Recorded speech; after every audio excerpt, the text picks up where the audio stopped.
आपका आज की वीडियो में स्वागत है। और आज हम लोग देखने जा रहे हैं सेकंड पार्ट स्वास्तिक का, जो कि हम लोगों ने कल देखा था, लेकिन एक टाइटल फिर भी हम मौसम से पूछेंगे। टाइटल है द साइलेंस ऑफ स्वास्तिक biggest betrayal of 20th century fulfil part 2। Well देख लेते हैं ये वीडियो, लेकिन उससे पहले इस वीडियो के चैनल का ओरिजिनल लिंक आपको हमारी वीडियो के डिस्क्रिप्शन में मिल जाएगा। सब्सक्राइब करें, लाइक करें, शेयर करें, फॉलो करें इनके चैनल को। उसके अलावा व्लॉग चैनल का लिंक, इंस्टाग्राम पे लिंक भी हमारी वीडियो के डिस्क्रिप्शन में मिल जाएगा। सब्सक्राइब करें, लाइक करें, शेयर करें, फॉलो करें। चलिए देख लेते हैं ये वीडियो।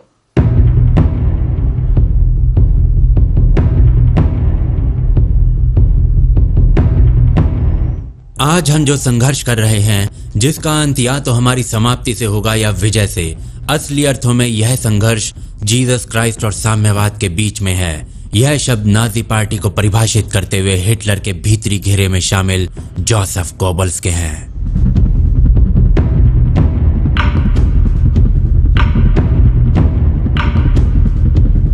म्यूनिक में अप्रैल 1922 को दी गई एक स्पीच में हिटलर के स्वयं के ये शब्द थे कि एक क्रिश्चियन के तौर पर मेरी भावनाएं मुझे जीसस क्राइस्ट को एक फाइटर की तरह दिखाती हैं। ये भावनाएं उस क्राइस्ट को दिखाती हैं जिसने कभी अकेलेहीन यहूदियों को दर्पण दिखाया था और लोगों को इनके विरुद्ध लड़ाई के लिए जोड़ा था। वही सबसे बड़े योद्धा है।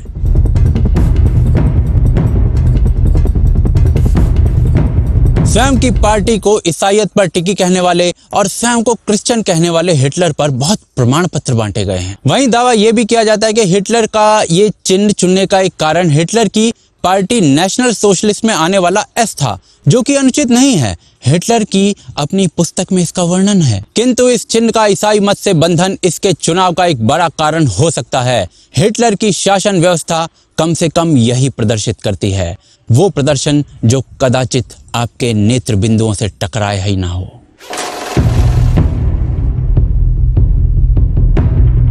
हिटलर की पार्टी के सहयोग से चलाए जाने वाले जर्मन क्रिश्चियन मूवमेंट के प्रतीक चिन्ह में एक साधारण क्रॉस और एक हुक्ड क्रॉस को जोड़ा गया था। इसी संस्था की पत्रिका पर भी साधारण क्रॉस और हुक्ड क्रॉस एक साथ थे। 1934 में प्रोविंशियल चर्च काउंसिल का अध्यक्ष गेरार्ड हान चर्च सम्मेलन में एक पर्चा प्रदर्शित करता है, जिसमें क्रॉस और हुक्ड क्रॉस को संलिप्त दिखाया जाता है। 1933 में जर्मन कलाकार जॉन हार्टफील्ड का बनाया चित्र उस समय के सत्य को रेखांकित करता है, जिसमें जीसस क्राइस्ट क्रॉस लेकर खड़े हैं और एक नाजी कार्यकर्ता उसे हुक्ड क्रॉस में परिवर्तित कर रहा है। 1938 में हिटलर की सरकार द्वारा प्रकाशित एक स्टैम्प पर हिटलर एक चर्च के बाहर खड़ा है, जिसके ऊपर एक लैटिन क्रॉस के साथ हुक्ड क्रॉस का झंडा भी लगा हुआ है। हिटलर की जो सशस्त्र सेना थी व्यूमार्क, उसकी हर शाखा के जितने झंडे थे उन पर क्रॉस और हुक्ड क्रॉस एक साथ आपको देखने को मिलेंगे। उसकी वायु सेना हो, थल सेना हो या नौसेना हो।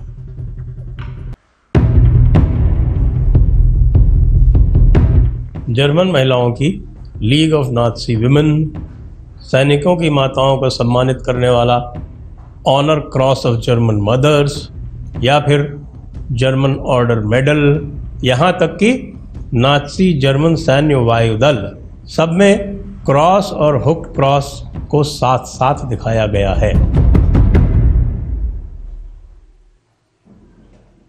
हिटलर का विश्वास क्रिश्चियनिटी में कितना था, इस पर वितर्क होता रहता है। 2010 में पोप बेनेडिक्ट 16वें ने एक भाषण में कहा था कि हिटलर वो नास्तिक था जो गॉड का अस्तित्व संसार से समाप्त कर देना चाहता था। परंतु हिटलर के सैनिक जिस बेल्ट को पहनकर युद्ध में उतरते थे, उस पर जर्मन में लिखा था गॉड विद अस, यानी ईश्वर हमारे साथ है। दूसरी तरफ क्रिश्चियनिटी के धार्मिक नेताओं का उस समय हिटलर से कैसा संबंध था? अधिकांश नाजी सैल्यूट करते दिखते थे, कुछ विरोध की मुद्रा में भी दिखते थे, परंतु क्रिश्चियनिटी के शीर्ष नेता पोप पायस 11वां और 12वां, इनके मुख पर इस पूरी अवधि में ना जाने कौन सा ताला लगा था, जिसकी चाबी ना मिल पा रही थी ना बन पा रही थी।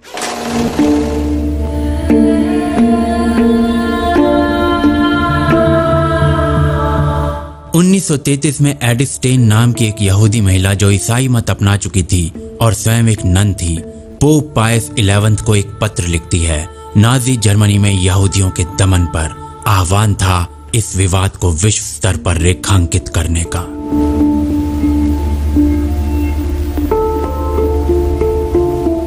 आज प्रमाण मिलते हैं कि उस समय पोप ने यह पत्र पढ़कर इसे उपेक्षित कर दिया था और भविष्य में एडिथ स्टेन की सांसें असमय ऑश्विट्ज़ के कंसंट्रेशन कैंप्स में रोक दी गई थी।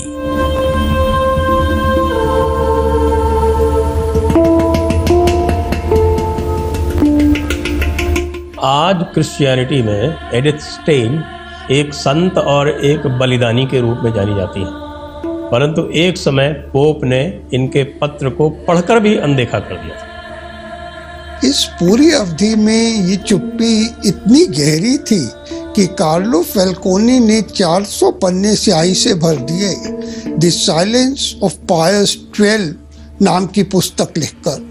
1942 में जाकर पोप पायस 12 ने अपने क्रिसमस के भाषण में पहली बार नाजी पार्टी की आलोचना की, और वो भी उसने हिटलर का नाम बिना लेते हुए किया था। और संभवतः इसका कारण यही था कि उस समय जो ज्यूज का नरसंहार हो रहा था वो फैक्ट्री अपने चरम पर चल रही थी। वैसे 1939 में पोप बने पायस द 12। 1933 में नाजी सरकार में पोप की ओर से पेपल सेक्रेटरी ऑफ स्टेट थे।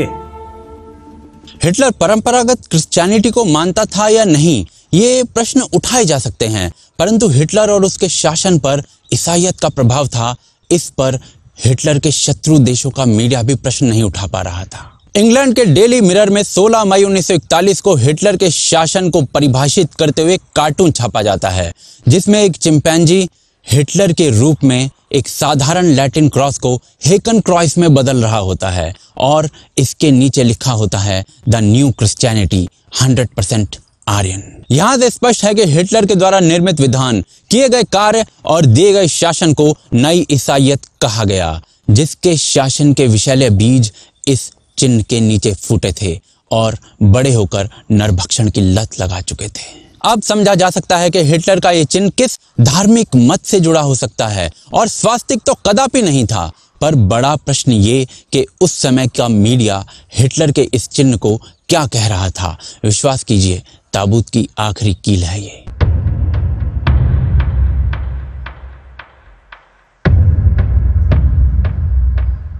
इक्कीस नवंबर 1922 को न्यूयॉर्क टाइम्स ने हिटलर के संदर्भ में पहला लेख छापा, जिसमें उसके प्रशंसकों को हेकन क्रॉइसलर कहा गया, जिसका अभिप्राय होता है हेकन क्रॉइस के अनुयायी। इसी लेख में लगभग 4 पृथक स्थानों पर हेकन क्रॉइस शब्द का प्रयोग किया गया, जैसा हिटलर करता था, और कहा गया कि हिटलर का ये हेकन क्रॉइस आंदोलन हिट है। यहाँ हेकन क्रॉइस शब्द को बिल्कुल भी परिभाषित नहीं किया गया, जैसे लोग इस चिन्ह से पूर्ण रूप से परिचित हों। दिसंबर 1923 में न्यूयॉर्क टाइम्स ने एक आर्टिकल लिखा और फिर से उसने हेकन क्रॉइस शब्द का प्रयोग किया। फिर उसके बाद हिटलर 1933 में सत्ता में आया और 19 मार्च को इसी न्यूयॉर्क टाइम्स ने एक और आर्टिकल लिखा और उसमें शब्द प्रयोग था हुग्ड क्रॉस, साथ में लिखा गया स्वास्तिक, और यह भी बताया गया कि स्वास्तिक जर्मनी में भारत से पहुंचा, जिसका आज तक कोई प्रमाण नहीं है। प्रश्न यह है कि यदि स्वास्तिक ही हुक्ड क्रॉस है तो इसका भारत से क्या संबंध, क्योंकि भारतीय स्वास्तिक तो क्रॉस नहीं है। उत्तर 1939 में न्यूयॉर्क टाइम्स खुद देता है। 31 दिसंबर 1939 हड्डियां कपा देने वाली सर्दियों में आर्टिकल छपता है क्रिश्चियनिटी के पौराणिक क्रॉसेस। इसमें कहा जाता है कि वैसे तो सैकड़ों प्रकार के क्रॉस हैं, परंतु 5 बेसिक फॉर्म हैं। इनमें से हुक्ड क्रॉस एक है, जिसका ओरिजिन स्वास्तिक की क्रूरता में खो गया।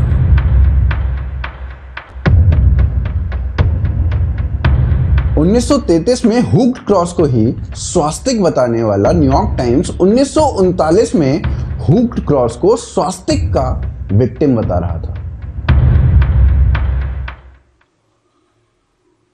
न्यूयॉर्क टाइम्स का 1922 में इस चिन्ह को हेकन क्रॉइस कहना कोई पहला और अंतिम संयोग नहीं था। भिन्न भिन्न संस्थाएं इस पूरे कालखंड में प्रयास करते थे स्वास्तिक को एक प्रकार का क्रॉस बताने का, या स्वास्तिक एक अलग प्रकार का चिन्ह है ये बताने का।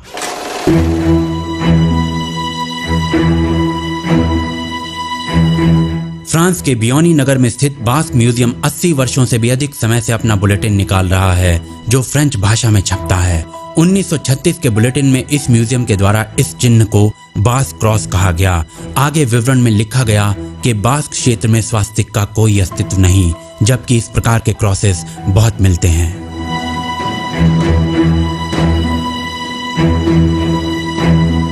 वैसे प्रोफेसर मैक्स मिलर भी 19वीं शताब्दी में ट्रॉय में मिले हुए अवशेषों के बारे में यह कह चुके हैं कि उन्हें स्वस्तिक न कहा जाए।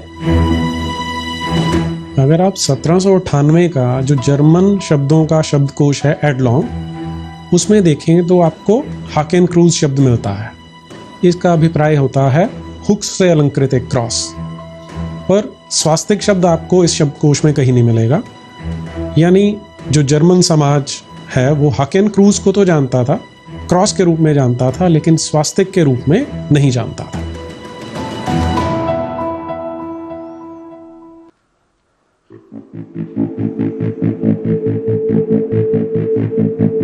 कदम दो नावों में एक साथ रखे हुए थे। पतवार चलाना असंभव था और डूबना निश्चित।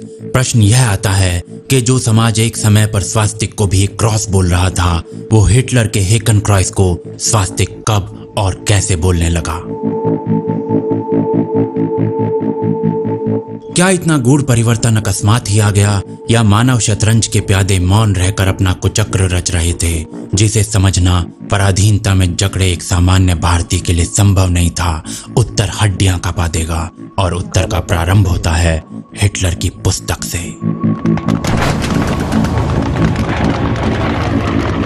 अपनी पुस्तक में कैंप में हिटलर अपनी पार्टी के झंडे, उसके रंगों और चिन्हों का वर्णन करता है, जिसके अनुसार हेकन क्रॉस उस लक्ष्य का प्रतीक है जो उसकी पार्टी को पूर्ण करना है, यानी आर्यन नस्ल की विजय के लिए संघर्ष।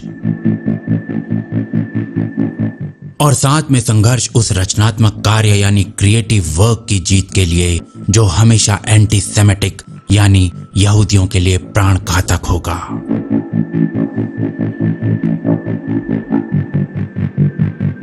यहाँ जो फ्रेज है क्रिएटिव वर्क, उससे हिटलर का क्या अभिप्राय है जो ज्यूज के लिए घातक हो, उसने वर्णन नहीं किया। लेकिन क्या भविष्य में हिटलर कुछ क्रिएट करता है जो ज्यूज के लिए घातक सिद्ध होता है? उसके लिए एक ही शब्द है,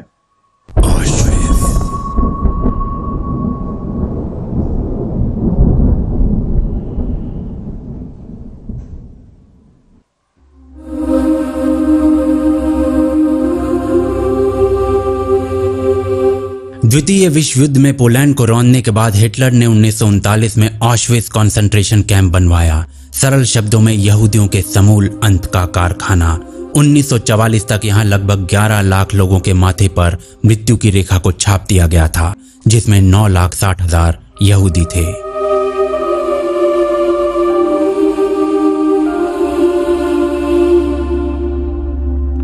और ये केवल एक स्थान का आंकड़ा है। इस पूरी अवधि के मध्य हिटलर करीब 60 लाख यहूदियों की हत्या कर देता है, संभवतः मानव इतिहास की सबसे पैशाचिक रचना, और पूरा विश्व सन्न था हिटलर की इस क्रिएशन से। हिटलर अपनी पुस्तक में तो नहीं बताता कि क्रिएटिव वर्क क्या है जो यहूदियों के लिए घातक होगा, परंतु कॉन्सेंट्रेशन कैंप्स की अवधारणा नकारात्मक रूप से क्रिएटिव थी और जूस के लिए प्राणघातक।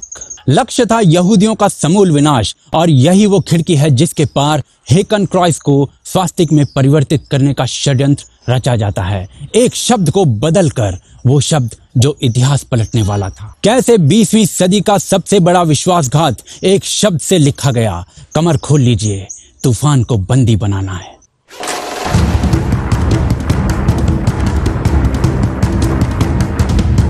1931 में हिटलर की पुस्तक मे कैंप का अंग्रेजी में अनुवाद किया जाता है E.T.S. डगडेल द्वारा, जिसमें हेकन क्रॉस का अनुवाद हुक्ड क्रॉस किया गया है। दूरबीन से देखने पर भी इस पुस्तक में स्वास्तिक शब्द आपको नहीं मिलेगा। ये वो कालखंड था जब हिटलर सत्ता में नहीं आया था, परंतु लोकप्रिय हो चुका था। 1933 में हिटलर सत्ता में आता है और बिना समय गंवाए ज्यूस पर अत्याचार प्रारंभ हो जाता है।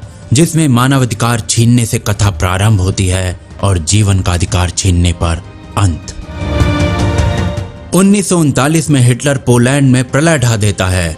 ब्रिटेन भी द्वितीय विश्व युद्ध में कूदता है और इसी वर्ष हिटलर की पुस्तक मे कैम्फ का दोबारा अंग्रेजी में अनुवाद किया जाता है, इस बार जेम्स मर्फी नाम के व्यक्ति द्वारा।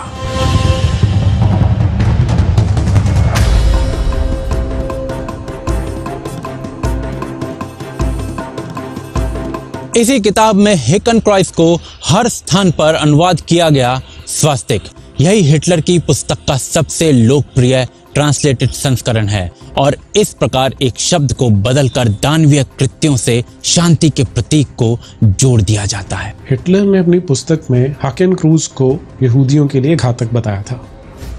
ये वो चिन्ह था जिसके नीचे प्रचंड संहार हुआ और जिसके सुराग क्रिश्चियनिटी में मिलते हैं। ये क्रिश्चियनिटी के माथे पर इतिहास का सबसे बड़ा कलंक होता। हिटलर की पुस्तक को अंग्रेजी में ट्रांसलेट करने वाला जेम्स मर्फी स्वयं एक क्रिश्चियन प्रीस्ट था। क्या क्रिश्चियनिटी से जुड़ा व्यक्ति ईसाईयत पर इतना बड़ा कलंक झेल सकता था? क्या इसी कारण जेम्स मर्फी ने हैकेन क्रूज को स्वस्तिक में ट्रांसलेट किया? ये सब व्यक्ति आधारित ना होकर सरकारी बल की बाध्यता में भी हो सकता है या फिर एक संगठित योजना के अंतर्गत। जेम्स मर्फी ने यह अनुवाद क्यों किया, ये बताने के लिए जेम्स मर्फी आज नहीं है, परंतु गलत अनुवाद किया गया, ये बात गर्म तवे पर बैठकर भी कही जा सकती है। प्रश्न अनेकों हैं, पर सबसे बड़ा सत्य यही कि हिटलर ने कभी स्वास्तिक शब्द का प्रयोग नहीं किया। उसे एक योजनाबद्ध प्रणाली से स्वास्तिक के साथ जोड़ा गया। इस सब के बावजूद भी बड़े स्तर पर स्वास्तिक शब्द का प्रयोग प्रारंभ नहीं हुआ था। अमेरिकन कल्चर एंड लिटरेचर पर एसे प्रकाशित करने वाली एरिजोना क्वार्टरली ने 1946 में प्रकाशित किए दूसरे वॉल्यूम में हिटलर और उसके फॉलोअर्स के लिए गैमेडियन माइंडेड शब्द का प्रयोग किया था। वहीं 1944 में प्रकाशित हुए जर्नल्स ऑफ एजुकेशन वॉल्यूम 127 में हिटलर के इस चिन्ह को फाइलफोट या गैमेडियन कहा गया। तो फिर ये चिन्ह आम लोगों की भाषा में स्वास्तिक कैसे बन गया? उत्तर के लिए 1959 में रिलीज हुई एक हॉलीवुड फिल्म प्रोहिबिटो का ये सीन देखिए। You know, that used to be our shoulder patch till we switched to the Thunderbird. Christianity? No. The swastika. That's an old American Indian sign that Hitler copied from us. Believe it or not, the 45th Division used to wear the swastika right here. An American soldier wearing a swastika? Well, we had it long before little Adolf got the idea.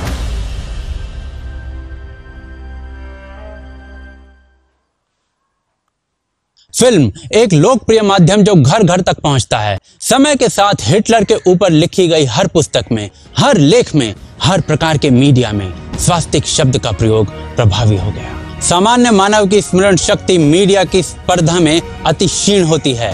एक पीढ़ी के अंदर ही दुष्प्रचार को सत्य के वस्त्र पहनाकर सत्य से भी बड़ा सत्य बनाया जा सकता है। और इसी दुष्प्रचार से बहुत अल्प समय में हिटलर के साथ स्वास्तिक शब्द पूर्णतः जुड़ गया। परंतु जिस नग्न अध्याय को सत्य की वेशभूषा से मंडित किया जा रहा है वो अर्ध सत्य भी नहीं था। आज आप कोई पुस्तक, कोई फिल्म देखिए, इस चिन्ह को स्वास्तिक ही कहा जाता है और यह असत्य लोगों की दिनचर्या के तर्कों में सत्य का शोणित चाट कर जीवित है। परंतु कब तक? हिटलर ने कभी स्वस्तिक का प्रयोग नहीं किया। Hitler benutzte das Wort Hakenkreuz. Das bedeutet nicht, dass es Swastik. वो हैकेन क्रूज था। चर्च में प्रयोग किया जाने वाला चिन्ह। और ये 20वीं सदी का सबसे बड़ा धोखा था। Swastik is a symbol of our civilization. It has been misused for decades. इसका दुरुपयोग बंद होना चाहिए और इसका उत्तरदायित्व अब आप पर है, क्योंकि सभ्यता के असली बीज को तो मरुभूमि फाड़ के भी उगना ही है। विलंब हो सकता है, परंतु यही समर बीज वट वृक्ष बनते हैं जिनके आलिंगन में कोई खरपतवार जन्म नहीं लेती और जिनका डंका शताब्दियों तक बजता है।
बात करें अगर आज इस वीडियो की, तो इस वीडियो को देखकर एक चीज का तो जो है वो आइडिया जो हमें बड़ी देर पहले से था कि ब्रिटिशर्स जिस तरह चीजों को मैनिपुलेट करते थे, जिस तरह हिस्ट्री को जो है वो मैनिपुलेट करते थे, वो उन्होंने खाली यहाँ पर नहीं बल्कि बहुत सारे और मुल्कों में भी किया हुआ है। और अफसोस की बात ये है कि आज के टाइम में भी हम उन चीजों को देख पाते हैं। और मैं तो वीडियो देखते देखते बहुत सारी चीजों को रिलेट कर पा रही थी, चाहे वो हम लोग रिलीजियस पर्सपेक्टिव से बात करें या फिर पॉलिटिकल एंगल से बात करें।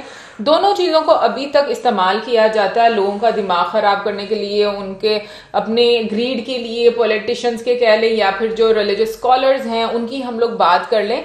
बट कहीं ना कहीं पर ऐसे इमोशंस और एलिमेंट्स लोगों में डाल दिए जाते हैं कि वो उनको अपने मकसद के लिए इस्तेमाल करते हैं। अगर हम लोग हिटलर की भी बात करते हैं तो जहां तक मुझे समझ में आया वीडियो देखकर के स्वास्तिक वर्ड का जो उपयोग है वो कहां से शुरू हुआ और कैसे और किस तरह से किया गया, उसकी मेन रीजन यही थी कि अपना पल्ला झाड़ने वाली बात है, कि अपना जो है ना अपनी साइड क्लियर करने वाली बात थी।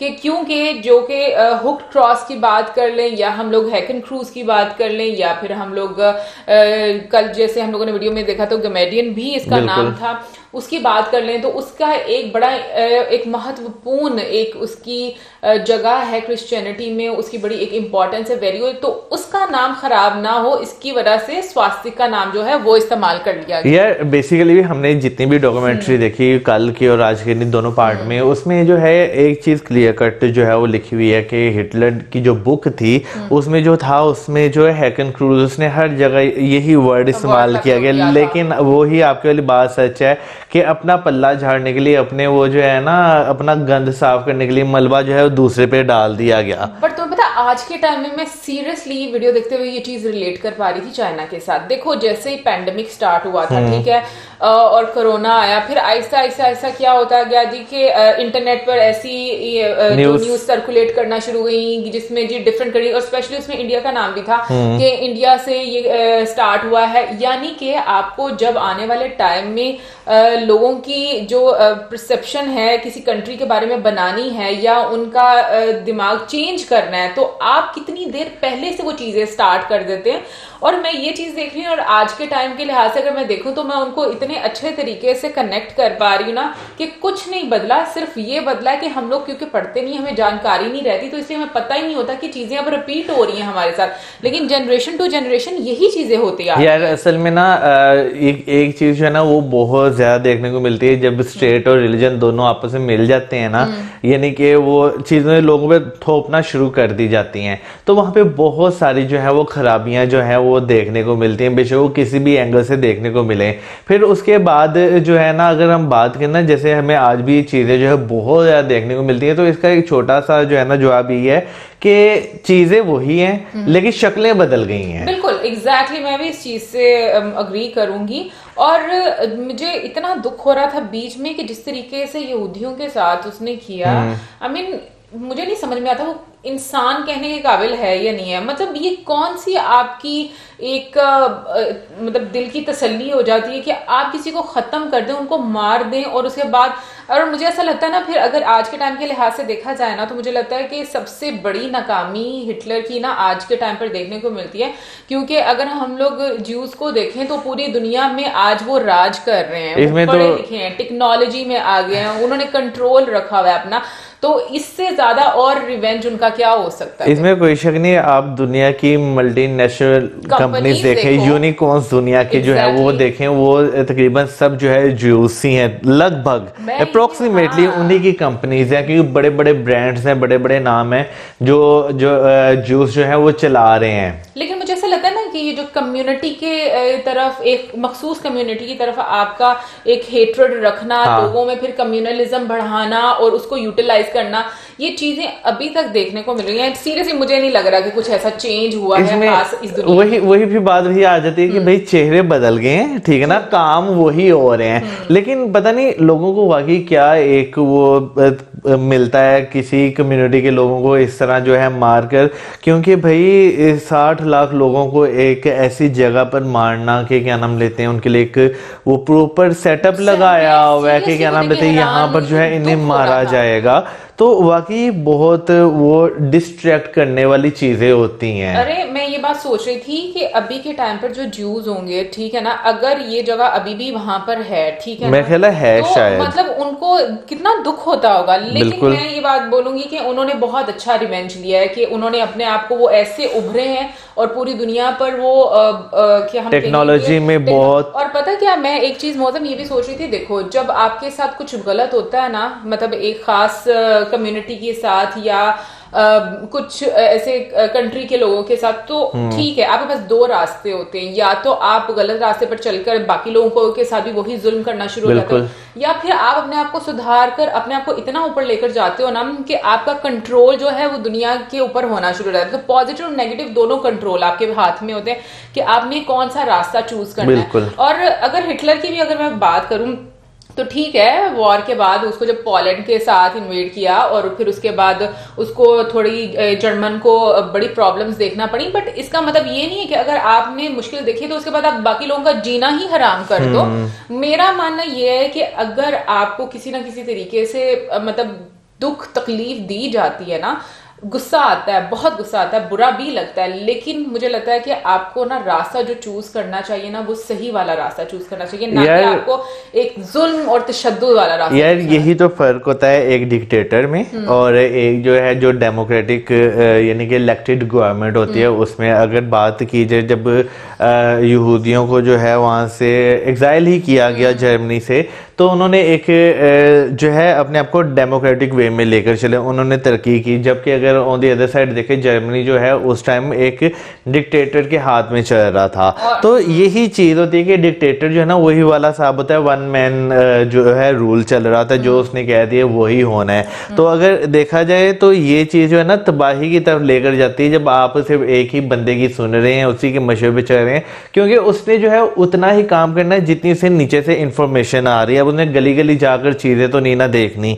तो ये चीज बहुत ज्यादा डिपेंड करती है। हमारे यहाँ पर तो डेमोक्रेसी में भी कोई भी गली गली में घूम कर नहीं जाता और देखता कि क्या देखें हमारे यहाँ पर ये सीन है ना, गली गली में कोई भी नहीं जा रहा, बेशक डेमोक्रेसी है, लेकिन आप फर्क देखें यहाँ के लोगों के लिविंग स्टैंडर्ड में फर्क देखें और उन लोगों के जहाँ पे डेमोक्रेसी है, जिन्होंने अपने लोगों की जो है एक केयर की है, उनके फर्क देखें। बट ये कि हाँ, मुझे ये चीज अच्छी जरूर लगी कि टाइम के साथ जो है, जैसे जर्मन है, उन्होंने भी अपने आप को फिर बेहतर किया और उसके बाद जो चीजें हैं, अब देखा जाए तो अगर उसके बाद भी देखा जाए ना, जब हिटलर को जो है वो यानी कि मर गया हिटलर और उसके बाद जब जर्मनी का बंटवारा हुआ, तो उसके बाद भी अगर आप देखें तो एक बहुत अरसे तक जो है वो प्रॉब्लम रही। यानी कि दो जब इसके हिस्से हो गए, एक में जो है यूएस और जो दूसरे यूके और एक दो कंट्रीज और है जिन्होंने जो है किया हुआ था, उन्होंने उसे तो स्टैब्लिश किया, लेकिन जो सोवियत यूनियन के कंट्रोल में था वो उस तरह स्टैब्लिश नहीं हो सका। और तो लोगों ने निकाला ना दीवार को तोड़ के, नहीं लोगों ने नहीं निकाला वो, बल्कि मैंने वो एक देखी थी वीडियो, उसमें जो है वो बताया गया था कि जो सोवियत यूनियन के कोई एक ओहदेदार थे, उनसे सवाल पूछा गया कि आप ये दीवार कब खत्म करेंगे, तो उन्होंने कहा कि आज ही। और लोगों ने तब जो है दीवार तोड़ी, क्योंकि एक बहुत ज्यादा कंफ्यूजन हो गई थी उस टाइम उस आर्मी में और वहां की स्टेट गवर्नमेंट में। सुनो, लोगों को कहीं ना कहीं पर अवेयरनेस तो उनमें आना शुरू हो गई। हाँ, लोग इसका कोई फायदा नहीं फायदा नहीं है। इवन के लोग जो उस टाइम जो है जो सोवियत यूनियन के कंट्रोल में था जर्मनी, लोग वहां से भागकर जो है दूसरी साइड पर जाते थे। हाँ, वैसे मैंने जो वीडियो देखी थी उसमें तो मैंने यही देखा था कि लोगों को ये चीज रियलाइज हो गई थी और उसके बाद ये सब चीजें होना है। और मेरा ख्याल है कि चीजें तभी सही होती है जब लोगों में ना एक अवेयरनेस आती है। एनीवे और भी बहुत सारे सर्कमस्टांसेस डेफिनेटली रहते हैं, बट ये कि ये वीडियो बहुत अच्छी थी और आई रियली वांट के यहाँ के लोग इस वीडियो को देख। उसकी रीजन ये है कि जितनी भी चीजें हिस्ट्री में बताई जाती हैं, किस किस तरीके से वो मैनिपुलेट की जाती हैं, और जो एक बहुत ही हम कहेंगे कि आइकॉनिक डायलॉग बोला जाता है यहाँ पर कि यहूदी साजिश कर रहा है, शायद वो लोगों को समझ में आ जाए कि उनके खिलाफ जो साजिश हुई थी, तो फिर उसके बाद उन्होंने किस तरीके से अपने आप को ऊपर लेकर चले गए। तो मुझे लगता है कि ये चीजें जो है ना हम लोगों को देखनी चाहिए, ये बहुत जरूरी है।